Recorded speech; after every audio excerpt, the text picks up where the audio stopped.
Hello everyone.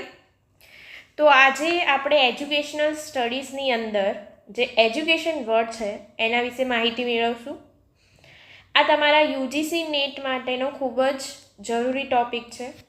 એ છે education. તો education કેવું છે તો કે લાઈફ લોંગ પ્રોસેસ છે. તમે માહિતી મેળવો છો, જ્ઞાન મેળવો છો, તમે એને કેળવણી મેળવો છો. આ બધું કેવું છે લાઈફ લોંગ તમારું દરેક પહેલું એ તમારા દરેક સ્તરે જીવનના દરેક સ્તરે તમે એજ્યુકેશન મેળવતા રહો છો.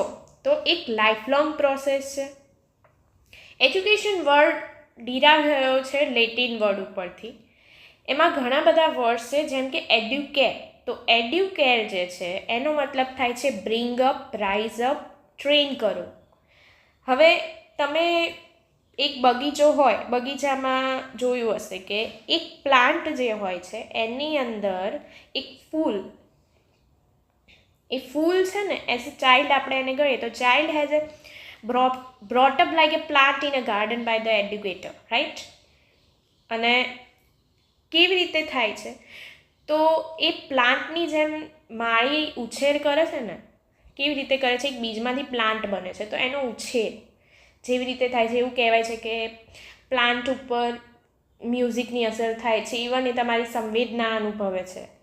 તો આ બધું જેમ પ્લાન્ટ અનુભવે છે એવી રીતે એક ચાઇલ્ડ પણ અનુભવ કરે છે. અને જ્યારે તમારે એનામાંથી બેસ્ટ બહાર કાઢવું હોય, બ્રિંગ અપ કરવું હોય બેસ્ટ વસ્તુ, તો એ કેવી રીતે થશે? એને એક પ્રોપર એજ્યુકેશન આપવાથી, રાઈટ?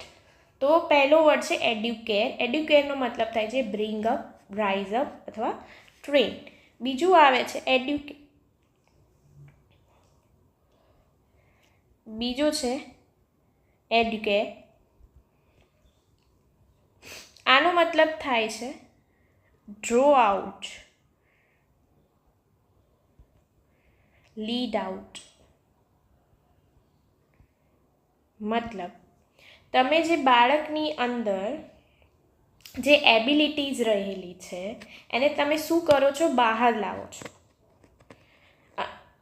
તમે એને એ એબિલિટીઝને બહાર લાવો છો જેથી બાળક શું કરી શકે? પોતાના જીવનમાં આગળ વધી શકે. પણ જો initiate ability of the child should be adequately drawn out, draw out, lead out. Then next છે એ છે એડ્યુકો. હવે આ એડ્યુકોને બે ભાગમાં વહેંચીએ તો પહેલું છે E. E means out and then duco is lead. Different word છે. તો extract out, to lead forth. શું કહેવા માંગે છે? To extract out and to lead forth. મતલબ એના અંદર જે પ્રતિભા રહી છે એને બહાર કાઢવી અને એને ક્યાં કરવું? એનું આગળ વધારો કરવો. તેનો મતલબ પણ શું છે? એજ્યુકેશન. નેક્સ્ટ છે એજ્યુકેટમ.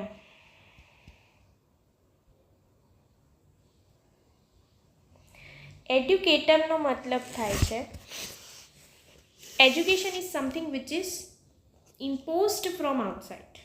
શું છે કહેવા માંગે છે? એડ્યુકેટમનો મતલબ એવો થાય છે એજ્યુકેશન, આનોથી મતલબ એવું થાય છે લર્નિંગ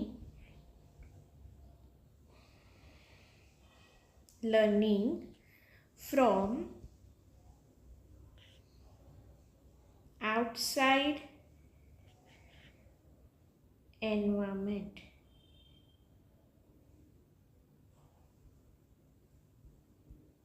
લર્નિંગ ફ્રોમ આઉટસાઇડ. એડ્યુકેટરનો મતલબ એવો થાય છે લર્નિંગ ફ્રોમ આઉટસાઇડ એન્વાયરમેન્ટ. તમે ભણ્યા હશો કે જે વિકાસ છે એ વિકાસ કેવી રીતે થાય છે? પર્યાવરણ પર ખાસી અસર કરે છે. જે ચાઇલ્ડ છે વાતાવરણમાંથી, એના પર્યાવરણમાંથી ઘણું શીખતો હોય છે. તો education is something which is impose from outside. શું છે? આના પ્રમાણે કહેવા જઈએ તો એજ્યુકેશનની વ્યાખ્યા તો education is something which is imposed from outside. તો અહીંયા તમને એજ્યુકેશનની જે વર્ડ્સ છે એના ઉપરથી 1, 2, 3 અને 4 ટોટલ તમને 4 પરિભાષાઓ સમજ્યા. એક તો છે એડ્યુકેર ઉપરથી, એડ્યુશેર ઉપરથી, એડ્યુકો ઉપરથી, એડ્યુકેટમ ઉપરથી.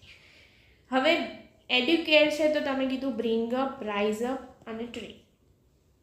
એડ્યુશેર છે તો કે draw out, to bring out, to lead out. Next છે એડ્યુકો, એના 2 ભાગ પાડી દે, ઈ વત્તા ડ્યુકો. તો ઈ એટલે out, duco means lead, to extract out and to lead forth. તમે જ્યારે પણ મોસંબી કે કહેવાય ને લીંબુ કે તો તમે કસ કાઢતા હો છો, કસ એનો હે ને. તો મોસંબી છે તો તમારે જ્યુસ પીઓ છો તો તમે એને એક્સટ્રેક્ટ કરો છો. શેમાંથી? એ જ્યુસને શામાંથી એક્સટ્રેક્ટ કરો છો? એ ફળમાંથી બહાર કાઢો, બરાબર. તો શું છે? Extract out to lead fourth. અને એને બહાર કાઢીને ક્યાં? એનામાં જે એબિલિટી રહી છે એને બહાર કાઢો છો, એને ખબર પડો છો કે તારામાં એબિલિટી રહી છે અને એને ક્યાં મૂકો છો? Lead fourth. અને આગળ વધારવામાં મદદ કરો છો. નેક્સ્ટ છે એડ્યુકેટમ. તો એડ્યુકેટમ જે છે એનો મતલબ છે learning from the outside environment. જે આઉટસાઇડ એન્વાયરમેન્ટ છે એમાંથી લર્નિંગ કરવું, તો એને શું કહેવામાં આવે છે? એજ્યુકેશન. તો education is something which is impose from the outside. હવે નેક્સ્ટ જઈએ આપણે. તો એના પછી જે નેક્સ્ટ એ છે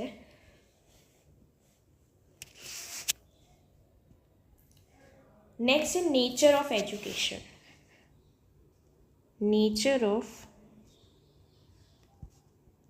એજ્યુકેશન. એજ્યુકેશનનું નેચર કેવું છે? સો નેચર ઓફ એજ્યુકેશનની અંદર એને આપણે પોઈન્ટ વાઇઝ સમજી લઈશું. તો એક તો પહેલાં તો તમે જે આગળ કર્યું એ કે કેવી પ્રોસેસ છે? તો કે લાઈફ લોંગ પ્રોસેસ છે. કેવી પ્રોસેસ છે? લાઈફ લોંગ પ્રોસેસ છે. નેક્સ્ટ છે સિસ્ટમેટિક પ્રોસેસ. કેવી પ્રોસેસ છે? સિસ્ટમેટિક.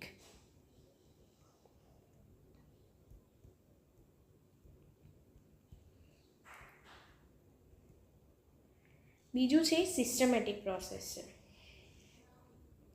સેકન્ડ એ છે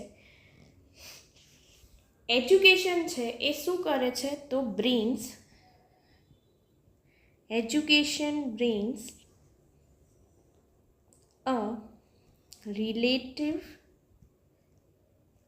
or permanent change in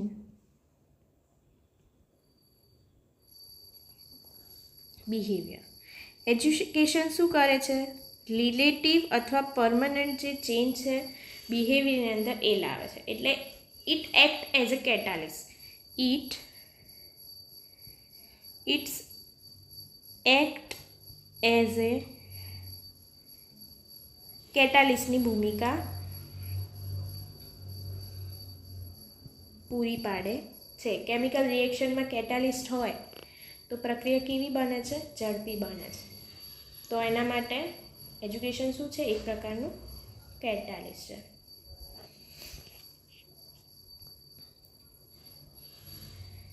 એજ્યુકેશનનું nature કેવું છે? તો education has a purpose.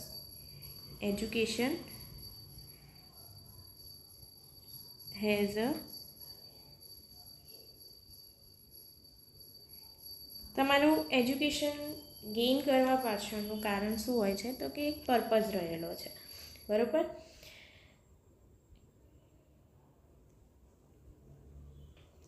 Right. તો આ થઈ ગયા નેચર ઓફ એજ્યુકેશન. હવે આપણે નેચર ઓફ એજ્યુકેશન પછી નેચરમાં કહી શકાય કે એજ્યુકેશન કન્સ્ટ્રક્ટિવિસ્ટ છે. એજ્યુકેશન કેવું છે?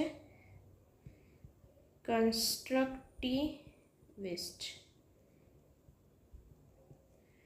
કેવી રીતે તો એજ્યુકેશન છે એ કન્સ્ટ્રક્ટિવિસ્ટ કેવી રીતે છે? તો એજ્યુકેશન તમારા એક્સપિરિયન્સના બેઝ ઉપર ઘડાય છે.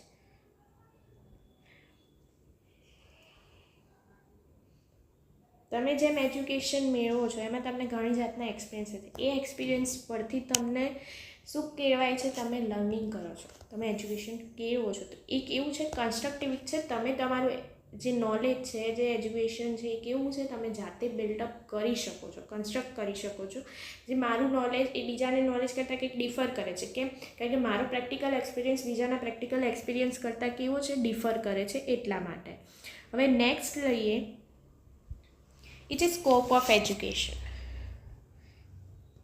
Next છે scope of education. તો એજ્યુકેશનનો સ્કોપ શું છે? તો એજ્યુકેશન જે છે એના સ્કોપ માટે શું હોઈ શકે? તો ફિલોસોફી જે છે સિમ્પલ ટર્મમાં આપણે જોવા જઈએ, બરાબર, સ્કોપ ઓફ એજ્યુકેશન શું છે? તો પહેલાં તો છે એમાં એની અંદર એક લઈ લઈએ educational philosophy.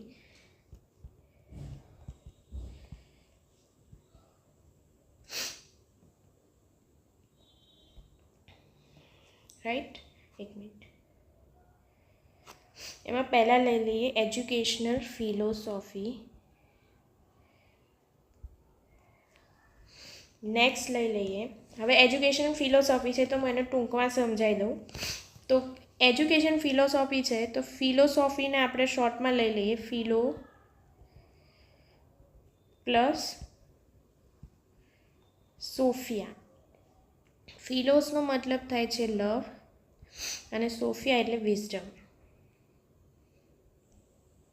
Love of wisdom. ફિલોસોફીનો મતલબ શું થાય છે? Love of wisdom.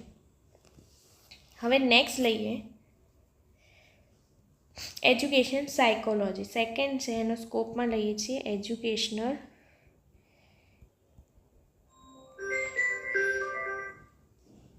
સાયકોલોજી. તો એજ્યુકેશનલ સાયકોલોજી છે તો એજ્યુકેશન સાયકોલોજી શું કરે છે? તો આપણને હેલ્પ્સ ટુ અન્ડરસ્ટેન્ડ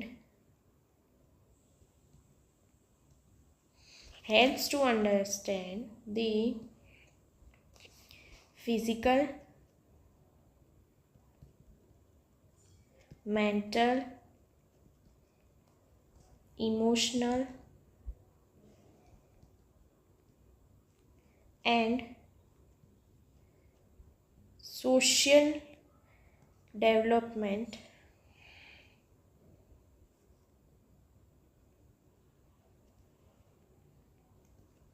of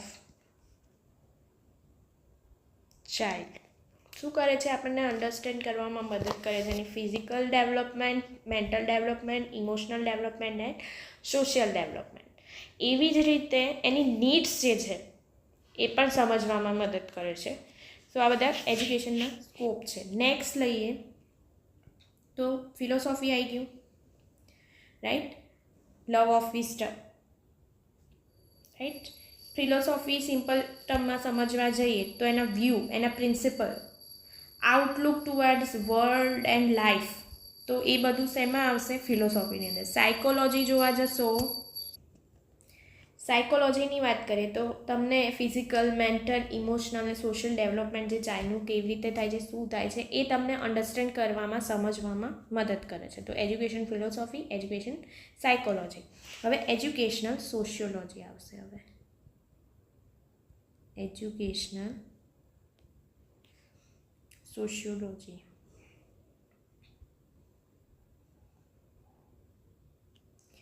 હવે સોશિયોલોજી એ વર્ડ જ કહે છે સોસાયટી ક્યાંક ને ક્યાંક ઇન્ક્લુડ હશે, રાઈટ. તો શું મદદ કરે છે? આનો સ્કોપ શું છે? તો આની અંદર આપણે જોઈએ તો શું કરશે મદદ? તો helps us to understand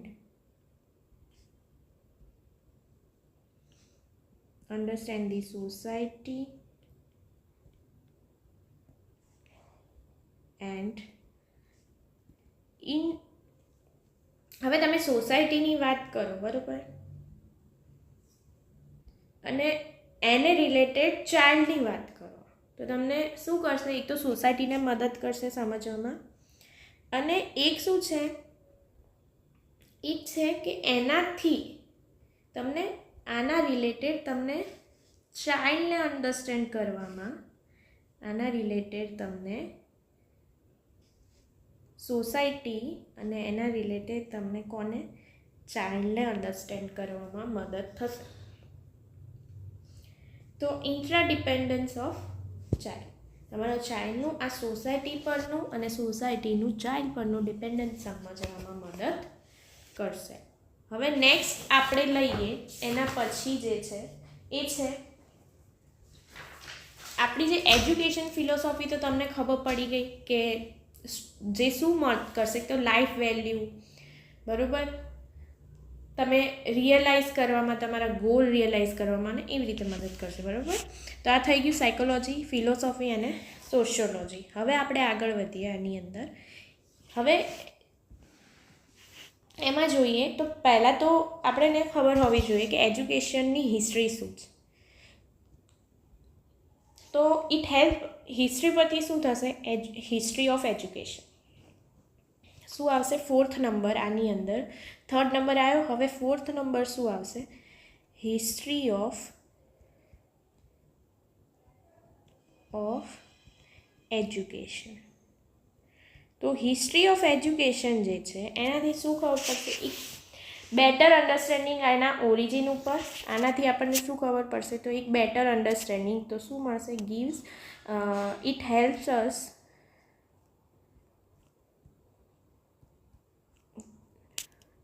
to better understand,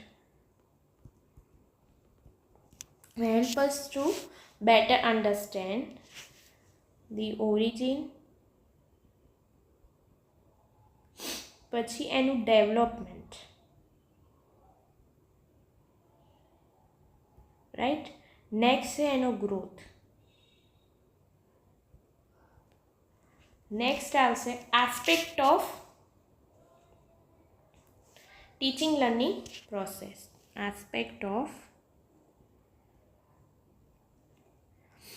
aspects of teaching and learning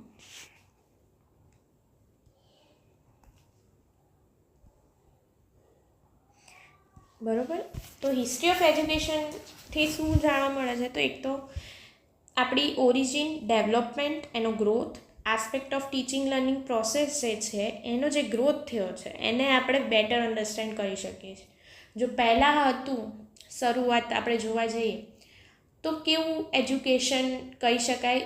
એક તો ક્લાસરૂમ કેન્દ્રીય એજ્યુકેશન, મતલબ ક્લાસરૂમની અંદર જ ભણવાનું, બરાબર, વર્ગખંડની અંદર જ. હવે તમે બહાર નીકળતા થાય છે. ઇવન વર્ચ્યુઅલ રિયાલિટી, આર્ટિફિશિયલ ઇન્ટેલિજન્સનો પણ એજ્યુકેશનમાં યુઝ થાય છે.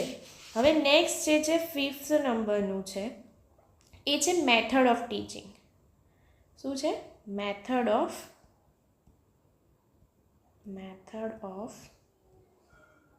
ટીચિંગ. એના પછી છે 6th નંબરનું, એ છે educational administration.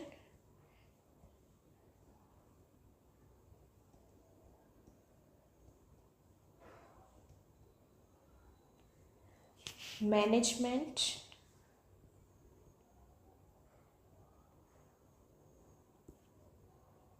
for smooth function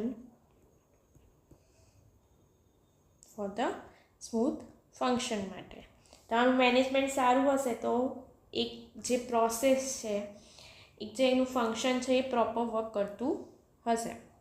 હવે 7th નંબરનું એ છે પ્રોબ્લેમ ઓફ એજ્યુકેશન.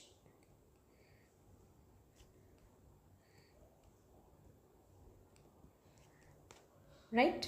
નેક્સ્ટ છે એન્વાયરમેન્ટલ એજ્યુકેશન.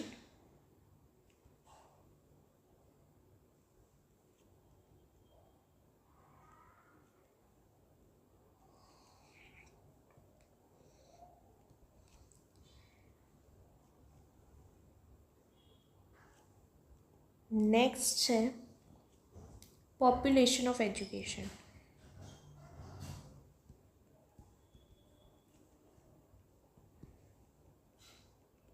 તમને આમાં કંઈ પણ ના ખબર પડી હોય તો મને તમે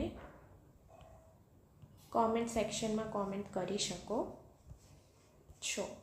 હવે આના પછી આપણે નેક્સ્ટ લઈશું એ છે નેક્સ્ટ સેશનની અંદર નેક્સ્ટ વિડીયો હશે જે મારો છે એજ્યુકેશન સ્ટડીઝ છે એની અંદર ફિલોસોફી ઉપર એના વિશે હશે. એના જે મેઇન બ્રાન્ચીસ છે એના રિલેટેડ હશે. એ બ્રાન્ચીસની સબ બ્રાન્ચીસ છે તો એના રિલેટેડ આપણે નેક્સ્ટ વિડીયો હશે. તો like share and subscribe my video.